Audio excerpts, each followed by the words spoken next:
नमस्कार दोस्तों, my self Neha और आप सभी का मेरे इस यूट्यूब चैनल पे बहुत-बहुत स्वागत है। और आज हम सबसे पहले इस वीडियो में डिस्कशन करने वाले हैं कि किस गुप्त साम्राज्य की जानकारी के हमारे पास क्या-क्या सोर्सेस हैं, जिनसे हमें गुप्त साम्राज्य के बारे में जानकारी मिलती है। तो सबसे पहले जो हर्षवर्धन वंश है, उसकी जानकारी के लिए क्या-क्या सोर्सेस जो हैं, जिनसे हमें इस वंश की जानकारी मिलती है, चलिए डिस्कशन करते हैं। सबसे पहले है हर्षवर्धन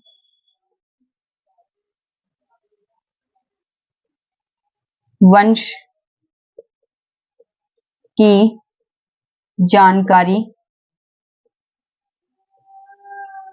के स्रोत। तो जो हर्षवर्धन वंश है, इसकी जानकारी के क्या-क्या स्रोत हैं, इसे हम 3 भागों में बांटते हैं।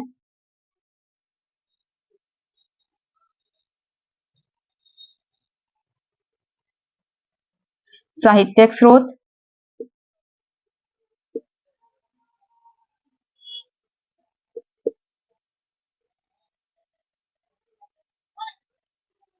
पुरातत्व स्रोत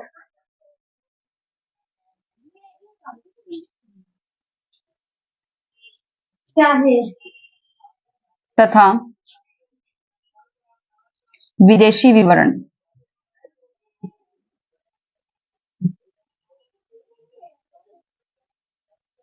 तो जो साहित्यिक स्रोत है, इसके अंतर्गत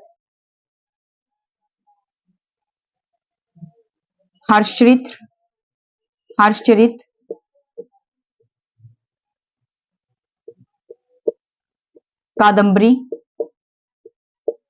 कादम्बरी,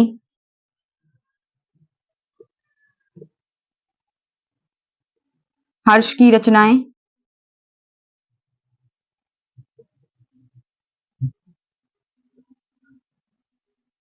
आर्य मंजूश्री, मूल कल्प। और जो पुरातत्व स्रोत है, इसके अंतर्गत बांसखेड़ा का लेख,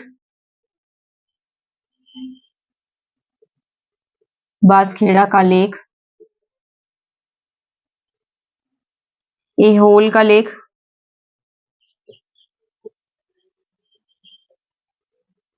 मधुबन का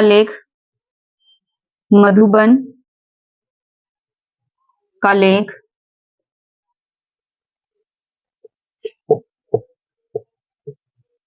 और जो विदेशी विवरण है, इसके अंतर्गत हमारे पास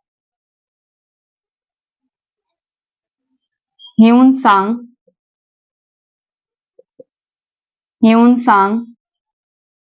की जीवनी,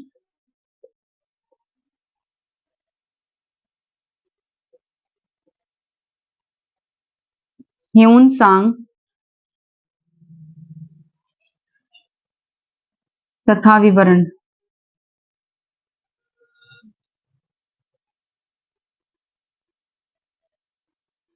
इत्सिंग की जीवनी।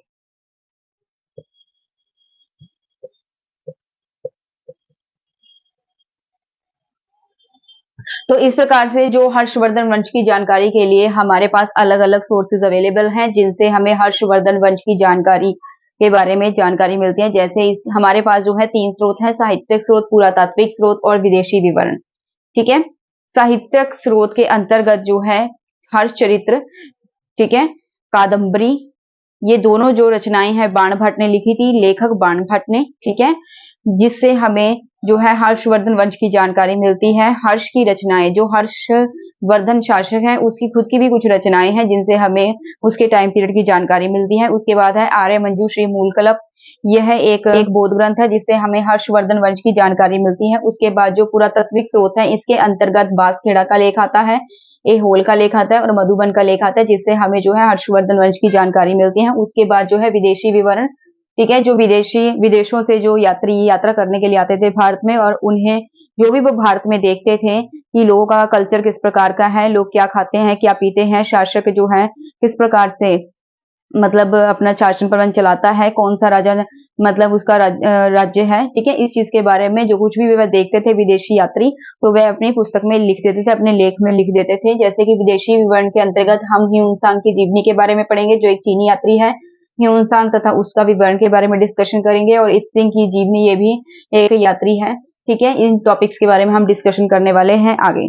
तो हर्षवर्धन वंश संबंधी हमारे पास जानकारी के अलग अलग स्रोत मौजूद हैं। सबसे पहले है साहित्यिक स्रोत, जिनसे हमें जो है हर्षवर्धन वंश की जानकारी मिलती है, यानी जो कोई लेखक हैं, ठीक है, उन्होंने अपने ग्रंथ लिखे जिससे हमें हर्षवर्धन वंश की जानकारी मिलती है। इसके अलावा जो है विदेशी विवरण है, जो विदेशी यात्री हैं उन्होंने भी हर्षवर्धन के समय की जो है जानकारी हमें दी है अपनी कुछ रचनाओं के जरिए।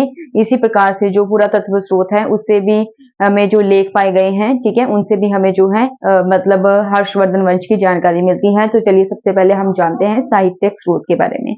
तो जो हर्षवर्धन वंश संबंधी जानकारी के स्रोत है उसमें सबसे पहले है साहित्यिक स्रोत। साहित्यिक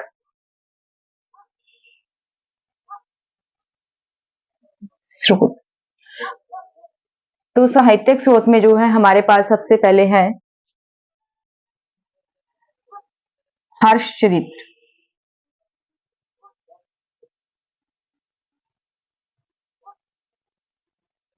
जो हर्षचरित्र है, ठीक है, ये ग्रंथ लिखा था बाण भट्ट ने। बाण भट्ट, बाण भट्ट ने यह ग्रंथ हर्षचरित्र लिखा था। और इसके 8 अध्याय है। जैसे हम कोई बुक पढ़ते हैं उसमें चैप्टर्स लिखे होते हैं कि इतने चैप्टर हैं, इसी प्रकार से जो बाण भट्ट ने ये जो हर्षचरित्र लिखी है इसमें 8 अध्याय हैं। 8 चैप्टर में इसे बांटा गया है, यानी कि इसमें 8 अध्याय हैं। इन 8 अध्यायों में पहले जो 3 अध्याय हैं उसमें बाण भट्ट ने जो है अपनी आत्मकथा के बारे में लिखा है, यानी अपनी जीवनी के बारे में लिखा है। जो लेखक है बाण भट्ट, ठीक है, उसने पहले 3 चैप्टर्स में, पहले 3 अध्याय में अपने जीवन के बारे में लिखा है।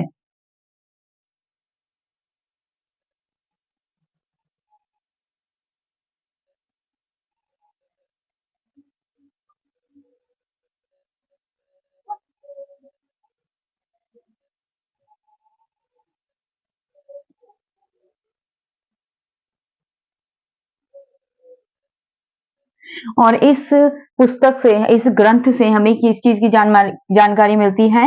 हर्षचरित्र, यानी कि जो हर्षवर्धन शासक है, हर्षवर्धन, हर्षवर्धन के समय के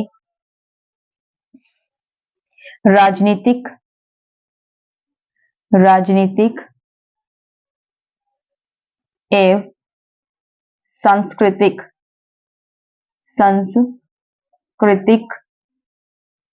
विषय पर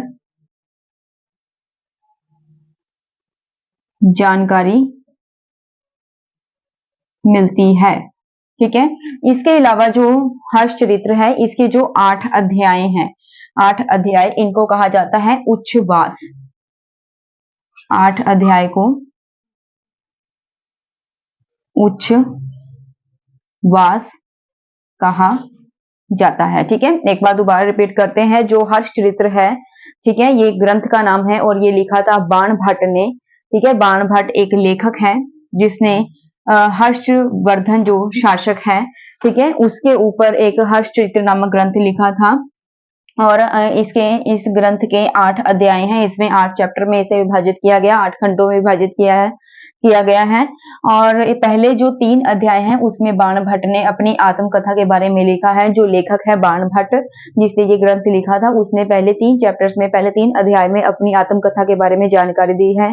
इसके बाद जो हर्षवर्धन है, शासक हर्षवर्धन, ठीक है, उसकी राजनीतिक, उसके समय की जो राजनीतिक यानी पॉलिटिक्स जो कंडीशन थी उस समय समाज में, और जो सांस्कृतिक यानी कि कल्चर किस प्रकार का था, जो लोग थे उनके क्या रीति रिवाज थे, कि किस तरह के खाना खाते थे, किस प्रकार के कपड़े पहनते थे, क्या रीति रिवाज थे उनके अलग अलग, उन विषय पे जानकारी मिलती है। और जो पहले 8 अध्याय हैं, ठीक है, उनको कहा जाता था उच्छ्वास, ठीक है। अब बात करते हैं कादम्बरी की। कादम्बरी, जो कादम्बरी है, ये ग्रंथ भी जो है, ये पुस्तक भी जो है बाण भट्ट ने लिखी थी। इसके लेखक भी बाण भट्ट हैं। बाणभट्ट। और इन्होंने, इस पुस्तक से हमें जानकारी मिलती है हर्षवर्धन, जो हर्षवर्धन शासक है, यानी हर्षकालीन। हर्षकालीन का अर्थ हो गया कि जो हर्षवर्धन शासक है उसके समय की सामाजिक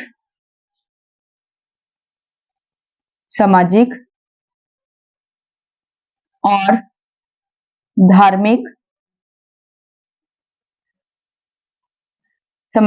धार्मिक व्यवस्था की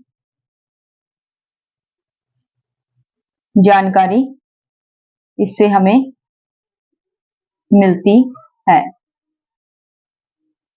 ठीक है, तो जो बाणभट्ट है उसने कादम्बरी नामक जो है पुस्तक भी लिखी थी, और इससे जो हर्षवर्धन शासक है उसकी समय की सामाजिक कंडीशन, समाज में किस प्रकार के जो है लोग खाना खाते थे, किस प्रकार के जो है कपड़े पहनते थे, मतलब समाज में जो कुछ भी होता था, ठीक है, तो मतलब उस चीज के बारे में जानकारी मिलती है। उसके बारे में जो धार्मिक व्यवस्था है, यानी कि किस धर्म को मानते थे लोग, किस देवी देवता की पूजा करते थे, किस प्रकार से पूजा करते थे, इस चीज के बारे में जानकारी मिलती है कादम्बरी नामक जो है पुस्तक से। उसके बाद है हर्ष की रचनाएं। जो शासक हर्षवर्धन है उसने खुद भी कुछ रचनाएं लिखी थी, और वह रचनाएं कौन कौन सी हैं, जैसे प्रियदर्शिका,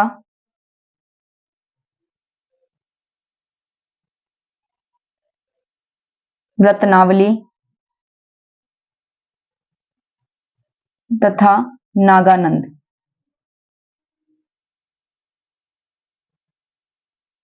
तो जो हर्षवर्धन शासक है उसने खुद भी कुछ रचनाएं लिखी थी, जिसे कहते हैं प्रियदर्शिका, रत्नावली और नागानंद, जो है हर्षवर्धन के द्वारा लिखी गई रचनाएं हैं, और इनसे हमें उस टाइम की एट प्रेजेंट तत्कालीन संस्कृति के बारे में जानकारी मिलती है। तत्कालीन सांस्कृतिक व्यवस्था के बारे में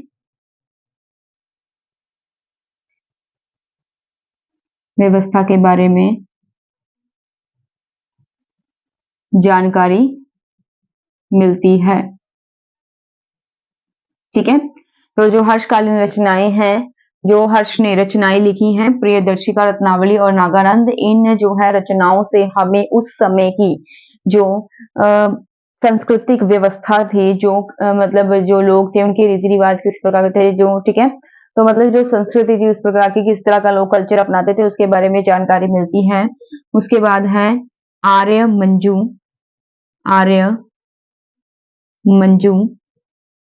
श्री मूल कल्प। आर्य मंजू श्री मूल कल्प। जो आर्य मंजू श्री मूल कल्प है, यह एक महायान बौद्ध ग्रंथ है। बौद्ध ग्रंथ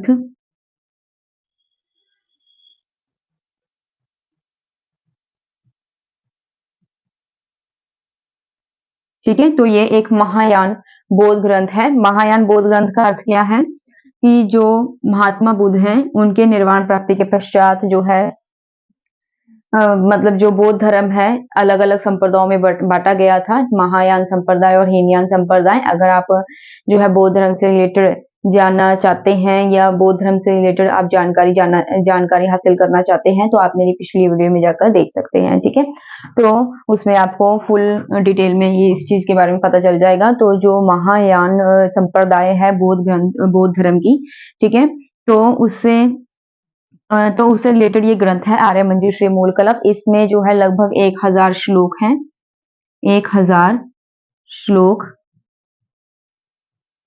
और इसका सर्वप्रथम यानी कि सबसे पहले इसका जो प्रकाशन है वो किसने किया था, 1925 ईस्वी में। 1925 ईस्वी में गणपति शास्त्री, तो गणपति शास्त्री हैं, उन्होंने सबसे पहले इसका जो है प्रकाशन किया। 1925 ईस्वी में इसे प्रकाश में लेकर आए।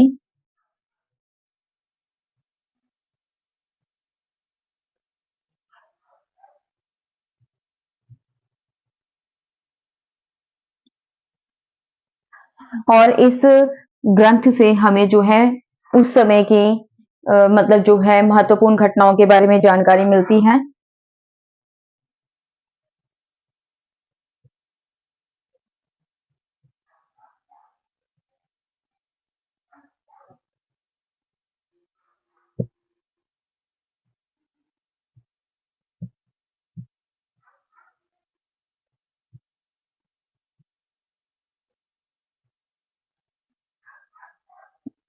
ठीक है, इसके अलावा जो है इसमें जो है हर्षवर्धन के लिए, जो शासक हर्षवर्धन है, इसके लिए हर शब्द का इस्तेमाल किया गया है। हर्षवर्धन के लिए हर शब्द का प्रयोग किया गया है और इससे हमें जो है सातवीं सातवीं शताब्दी से 8वीं शताब्दी तक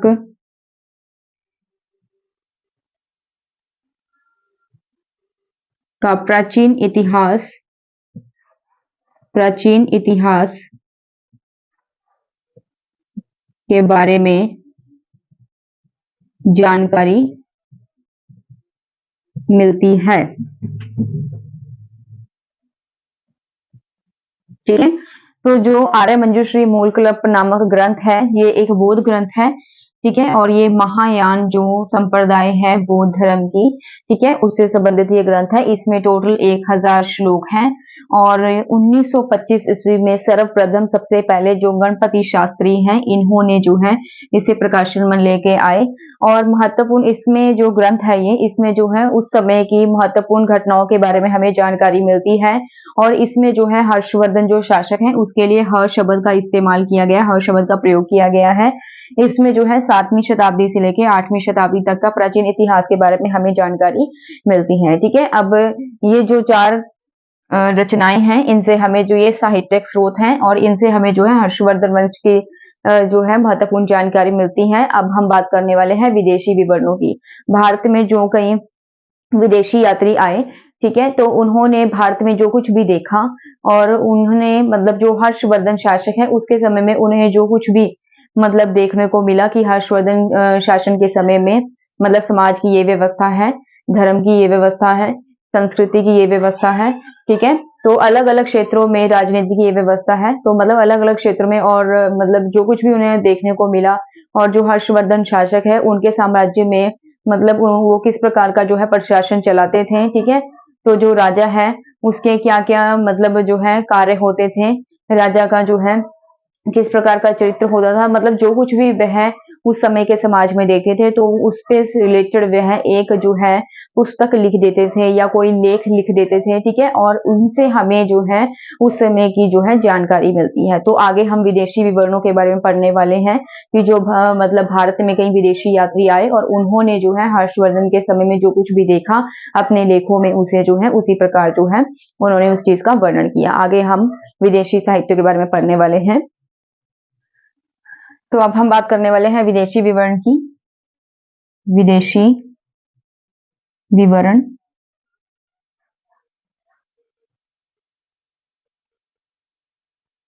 विदेशों से जो यात्री भारत में यात्रा करने के लिए आते थे, ठीक है, तो वह जो कुछ भी भारत में देखते थे उसी बेस पे जो है वो भारत के ऊपर कोई लेख लिख देते थे। ठीक है, तो सबसे पहले बात करते हैं हम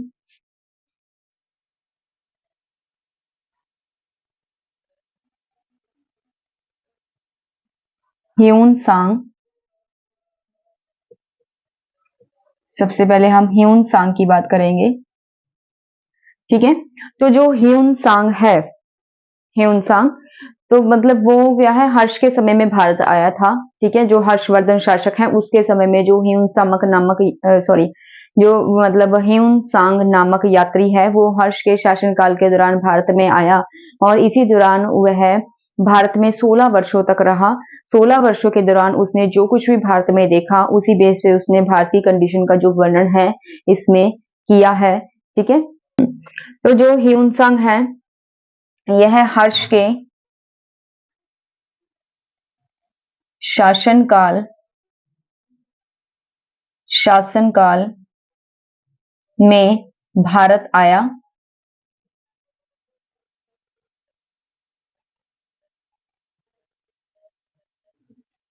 इस समय दौरान इसने जो कुछ भी देखा उसी के अकॉर्डिंग इसने जो है अपनी पुस्तक सीयू की में लिखा। सीयू की इसकी जो विदेशी यात्रा थी, यानी कि ये इसने जो भारत में यात्रा की थी उसे सीयू की के नाम से जाना जाता है। इसके अलावा जो हर्षवर्धन है इससे हमें हर्षवर्धन शासन की राजनीतिक तथा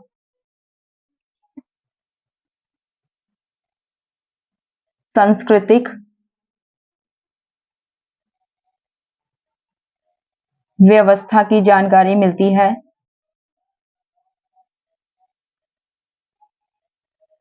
व्यवस्था की जानकारी मिलती है। जो ह्यून-सांग है इसने भारत में 16 वर्षों तक निवास किया।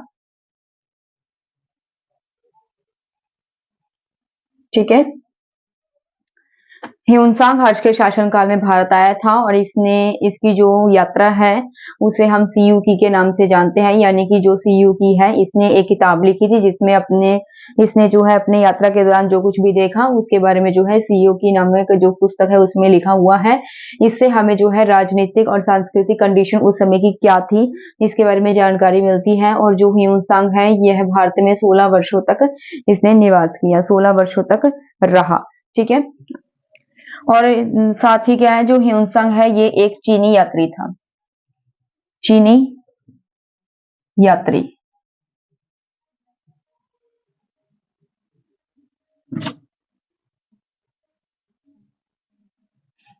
अब जो ये ह्यून-सांग है,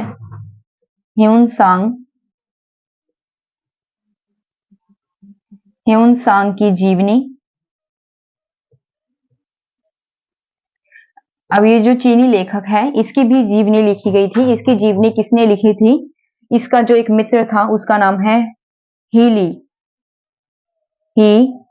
ली जो हीली था इसने इसकी जो है मतलब ह्यून-सांग की जीवनी लिखी थी और इससे भी हमें जो है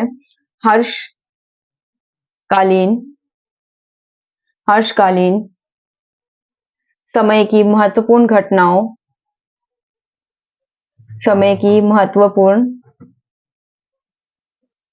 घटनाओं के बारे में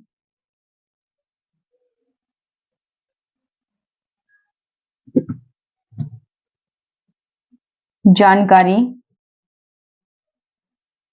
मिलती है।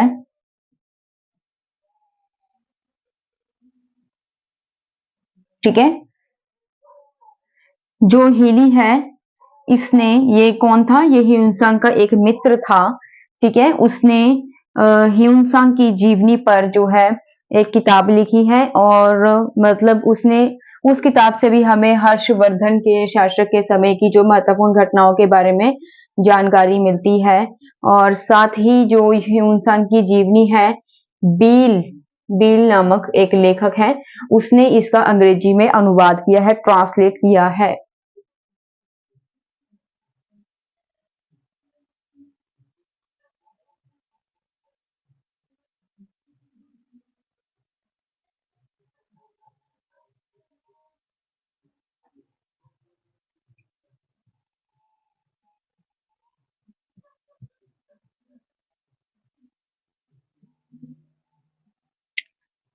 नेक्स्ट बात करते हैं इत्सिंग का विवरण।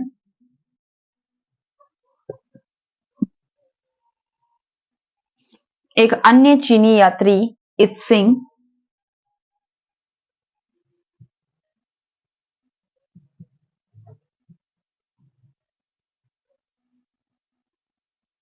जो चीनी यात्री इत्सिंग है, इसने जो विवरण किया है हर्ष काल का, ठीक है, इससे भी हमें जो है हर्षवर्धन शासक जो है इसके समय की महत्वपूर्ण जानकारी जो है प्राप्त होती है।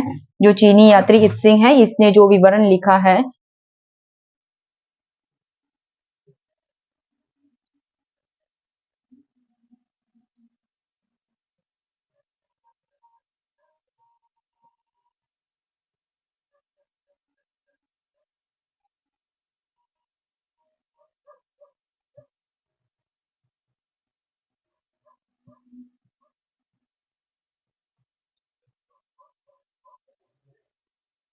इससे हमें यह भी पता चलता है कि ये जो चीनी यात्री है, ठीक है, इसने मतलब इसने जो विवरण दिया है अपना इत्सिंग नाम का, ठीक है, तो इसका जो अंग्रेजी में अनुवाद है वो किया था एक जापानी बौद्ध विद्वान ने, ठीक है, अंग्रेजी में अनुवाद ट्रांसलेट किया था इस विवरण को जापानी बौद्ध विद्वान, एक जापानी बौद्ध विद्वान ने इसे इंग्लिश में ट्रांसलेट किया था।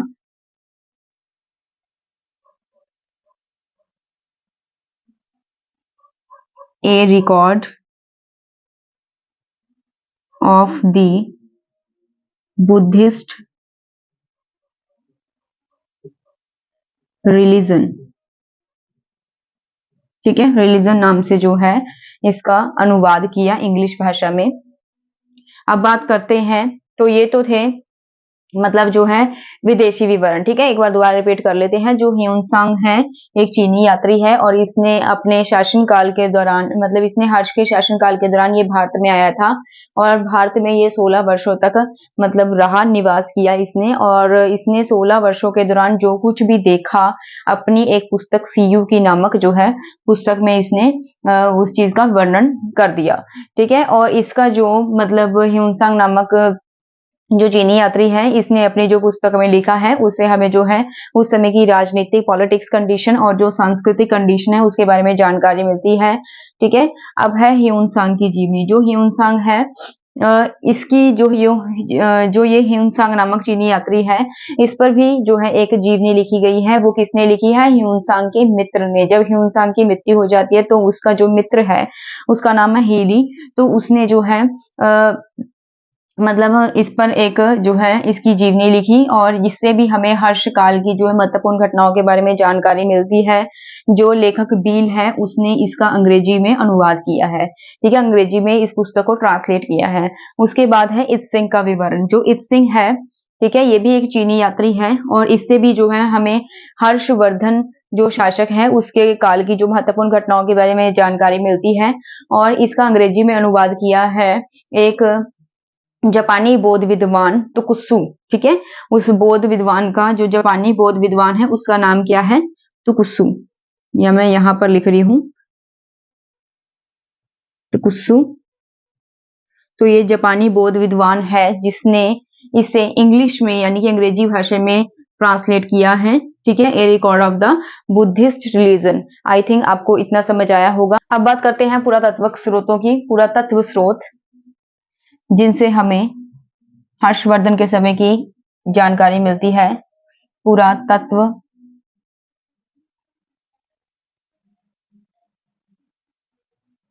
पुरातत्व स्रोत, इनके अंतर्गत कुछ अभिलेख आते हैं। अभिलेख, ठीक है, तो सबसे पहले अभिलेख जिसकी हम बात करने वाले हैं उसका नाम है एहोल का अभिलेख, ठीक है। जो एहोल का अभिलेख है यह जो पुलकेशिन द्वितीय है उसके समय का है। एहोल का लेख, जो एहोल का लेख है इससे हमें ये जानकारी मिलती है कि यह चालुक्य नरेश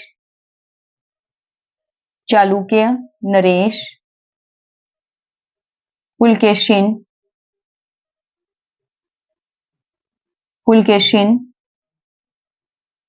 द्वितीय का है।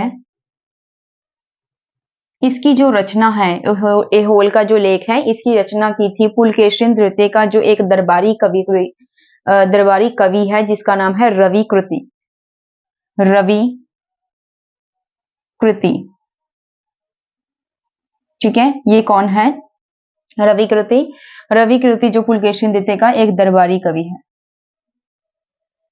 दरबारी कवि, इसने इसकी रचना की थी। और इस लेख में जो है तिथि अंकित की गई है वो है 633 ईस्वी से 634 ईस्वी।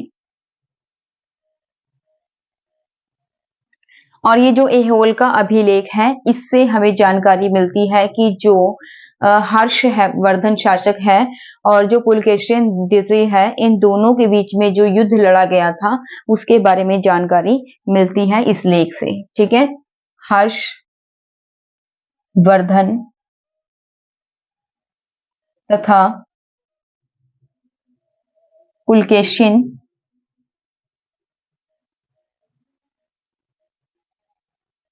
के बीच होने वाले युद्ध का वर्णन इसमें किया गया है, ठीक है। चलते हैं नंबर 2 पे। दूसरा लेख है मधुबन का लेख। मधुबन का लेख, जो मधुबन का लेख है, ठीक है, यह उत्तर प्रदेश के मऊ यानी आजमगढ़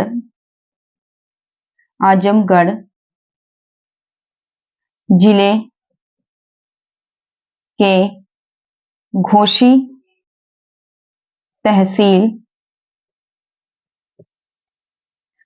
तहसील से पाया गया है।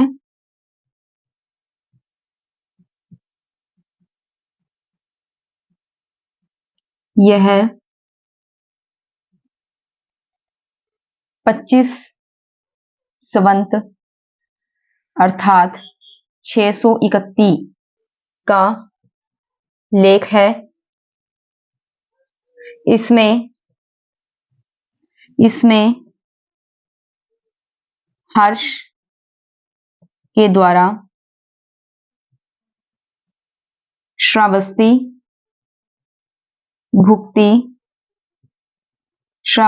भुक्ति के सोमकुंडा नामक ग्राम को दान में देने का विवरण मिलता है।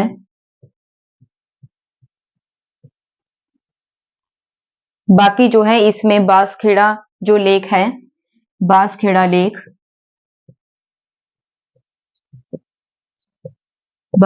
लेख में जो हमें विवरण मिलते हैं, ठीक है, उसी से रिलेटेड जो है इसमें भी वही जो जानकारी हमें मिलती है।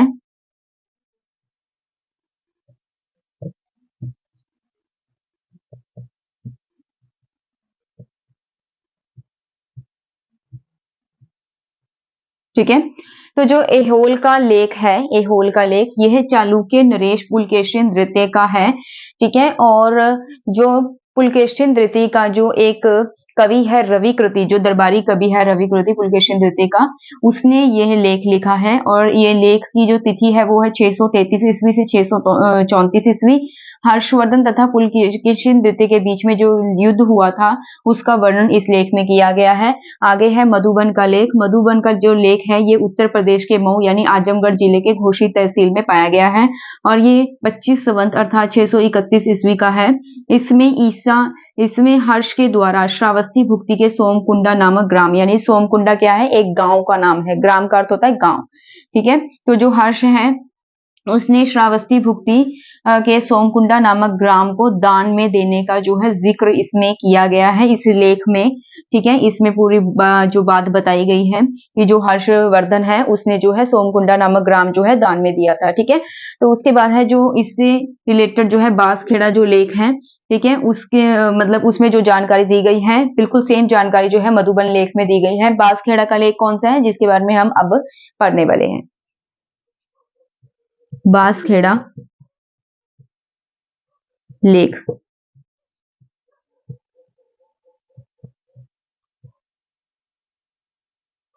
जो बांसखेड़ा का लेख है उत्तर प्रदेश के उत्तर प्रदेश के शाहपुर जिले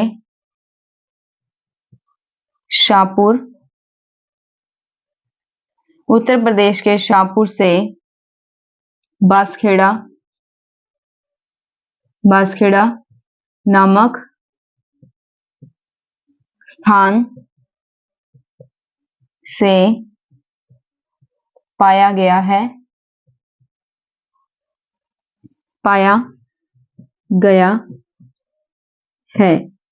और ये जो लेख है, ठीक है, और ये जो लेख है ये कब पाया गया है? 1894 ईस्वी में। 1894 ईस्वी में ये लेख पाया गया है। ठीक है, जो बांसखेड़ा का लेख है ये उत्तर प्रदेश के शाहपुर से बांसखेड़ा नामक स्थान पर जो है ये लेख पाया गया है 1894 ईस्वी में। और इस लेख से हमें ये पता चलता है कि जो हर्ष है, जो शासक हर्ष है, हर्ष ने करमट सागर नामक ग्राम को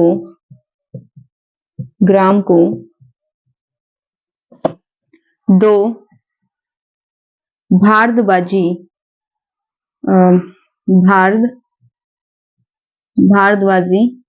गोत्रीय ब्राह्मण को दान दिया था। साथ में ये भी पता चलता है इस लेख से कि इसमें अनेक प्रदेशों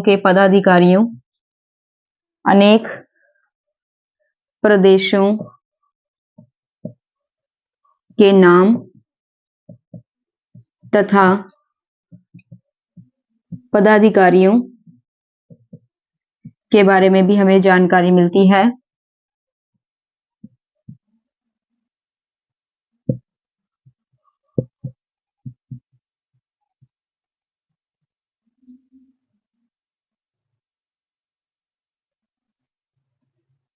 राज्यवर्धन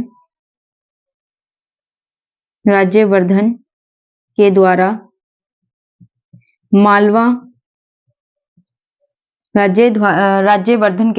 मालवा के शासक देवगुप्त पर विजय की जानकारी मिलती है।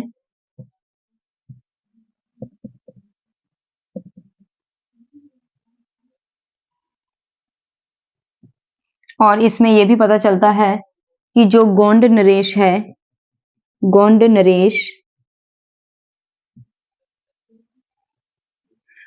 नरेश के द्वारा उसकी हत्या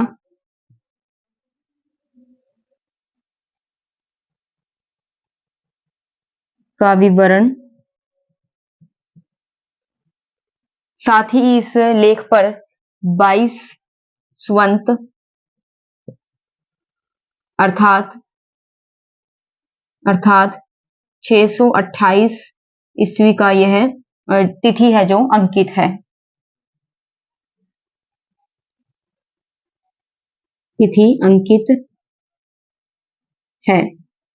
ठीक है, तो ये जो लेख है बांसखेड़ा का लेख, यह उत्तर प्रदेश के शाहजहांपुर से बांसखेड़ा नामक स्थान से पाया गया है। और यह जो लेख है ये 1894 ईस्वी में पाया गया है। हर्ष ने करमट सागर नामक ग्राम का मतलब मैंने बताया था आपको गांव होता है, कि जो हर्षवर्धन है, ठीक है, उसने जो कर्मठ सागर नामक ग्राम है, गांव है, उसे दान में दिया था। किसे दिया था दान में? भारद्वाजी गोत्रीय ब्राह्मण, 2 भारद्वाजी ब्राह्मण थे, ठीक है, उनको दान में दिया था हर्ष ने। अनेक प्रदेशों के नाम और पदाधिकारियों के नामों का जो विवरण है, इस लेख से हमें पता चलता है कि उस समय में, हर्षकाल के समय में, अनेक प्रदेश कौन-कौन से थे, अलग-अलग प्रदेशों के नाम बताए हैं और उन पे जो पदाधिकारी नियुक्त थे, उनके नामों का भी जो है इसमें जिक्र किया गया है। इसमें जो राज्यवर्धन है, उसके द्वारा मालवा का जो शासक है देवगुप्त, उस पर राज्यवर्धन ने किस प्रकार से विजय प्राप्त की थी, इस बारे में भी जो है हमें जानकारी मिलती है। और जो गोंड नरेश है, उसके द्वारा जो है इसकी हत्या का विवरण भी जो है इसमें बताया गया है। ये जो लेख है, इस पर जो तिथि अंकित है वो है 22 संवत अर्थात 628 ईस्वी। तो आज की वीडियो में सिर्फ इतना ही। उम्मीद करती हूँ आपको ये वीडियो अच्छी लगी होगी। अगर आपको ये वीडियो अच्छी लगी है तो चैनल को सब्सक्राइब कीजिए, लाइक कीजिए और ज़्यादा से ज़्यादा इस वीडियो को शेयर कीजिए, ताकि जो है मैं अगर कोई दूसरी वीडियो डालती हूँ तो आपको उसका नोटिफिकेशन जो है शो हो जाए। मिलते हैं किसी नेक्स्ट वीडियो में किसी नेक्स्ट टॉपिक के साथ। धन्यवाद।